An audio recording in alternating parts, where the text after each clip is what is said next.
एक गहरी और धीमी आवाज में।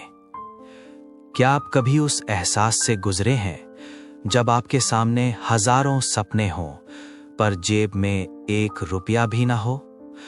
क्या आप सोच सकते हैं कि एक ऐसा शहर जिसे दुनिया सपनों का शहर और टाटा नगर कहती है, वहां एक परिवार सिर्फ ₹400 के मिट्टी के कमरे में अपनी जिंदगी की तलाश कर रहा था?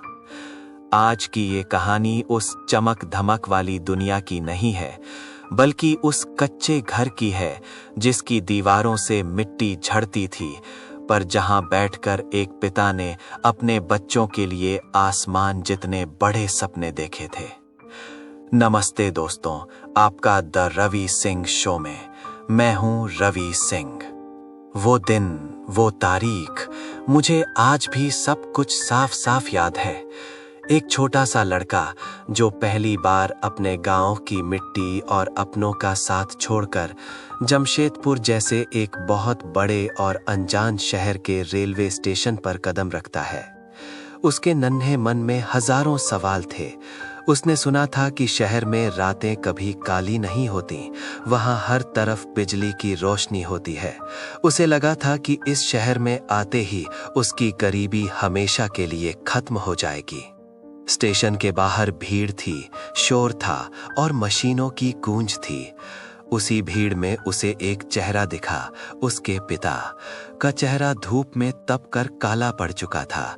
उनके कपड़ों पर कारखाने की धूल जमी थी, पर जैसे ही उनकी नजर अपने बेटे पर पड़ी, उन थकी हुई आंखों में ऐसी खुशी आई जैसे उन्हें दुनिया की सबसे बड़ी दौलत मिल गई हो। पिता ने लड़के का पुराना झोला अपने कंधे पर रखा और बोले, चलो बेटा, अब घर चलते हैं। हम स्टेशन से बाहर निकले और पैदल ही चलने लगे। रास्ते में बड़ी बड़ी जगमगाती लाइटें दिख रही थीं, पक्के सड़क और आलीशान कोठियां दिख रही थीं। लड़के के कदम जोश में तेज चलने लगे। उसे लगा कि शायद वे किसी ऐसी ही सुंदर गली की ओर जा रहे हैं, पर जैसे जैसे रास्ता आगे बढ़ा, पक्की सड़कें पीछे छूट गईं। हम एक ऐसी बस्ती की पतली और अंधेरी गलियों में दाखिल हुए जहां हवा में भी करीबी की महक थी। वहां कीचड़ था और लोगों की मजबूरी साफ दिख रही थी। लड़के के मन की उम्मीदें धीरे धीरे टूटने लगीं। तभी एक अंधेरी गली के कोने पर पिता रुके। सामने मिट्टी और खपड़े के बने 2 छोटे छोटे कमरे थे। दीवारों की मिट्टी जगह जगह से टूट चुकी थी। पिता ने एक लंबी और ठंडी सांस ली और धीमी आवाज में बोले, बेटा, यही हमारा नया घर है।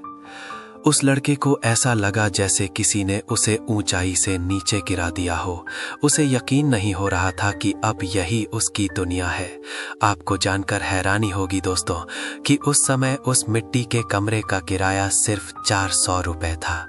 आज के समय में ₹400 की कोई कीमत नहीं है, पर उस परिवार के लिए वे ₹400 जैसे भारी बोझ थे। जमीन पर बस एक पुरानी और फटी हुई चटाई बिछी थी, वही उनकी पूरी दुनिया थी।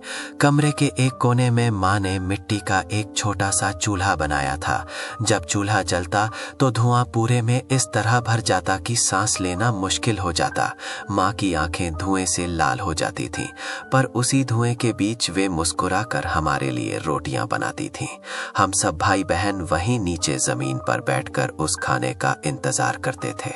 उस एक छोटे से कमरे में रहने वाले लोग 5 थे। माँ, पिता, बड़ा भाई, वो लड़का और एक बहुत ही छोटी मासूम बहन। जगह इतनी कम थी कि रात को सोते समय करवट बदलना भी एक चुनौती थी। सब लोग एक साथ उस चटाई पर सिमट कर लेट जाते थे। रात को जब बाहर तेज हवा चलती तो छत पर रखे खपड़े आपस में टकराते थे। उनकी आवाज सुनकर ऐसा लगता था जैसे छत अभी सर पर गिर जाएगी।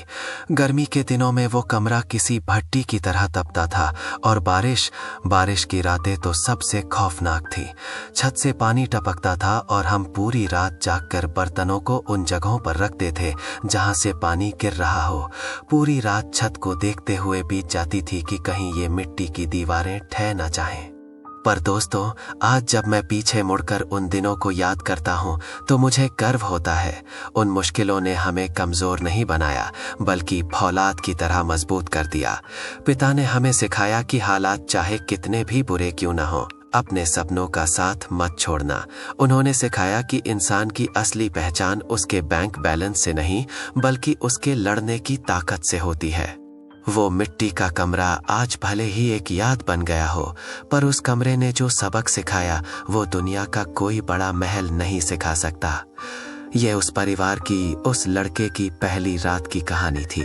आगे इस शहर ने हमारे और कितने इम्तिहान लिए, ये मैं आपको अगले भाग में विस्तार से बताऊंगा। अगर इस कहानी ने आपके दिल को छुआ हो तो द रवि सिंह शो को सब्सक्राइब करें और अपना प्यार दें। मैं हूं आपका दोस्त रवि सिंह।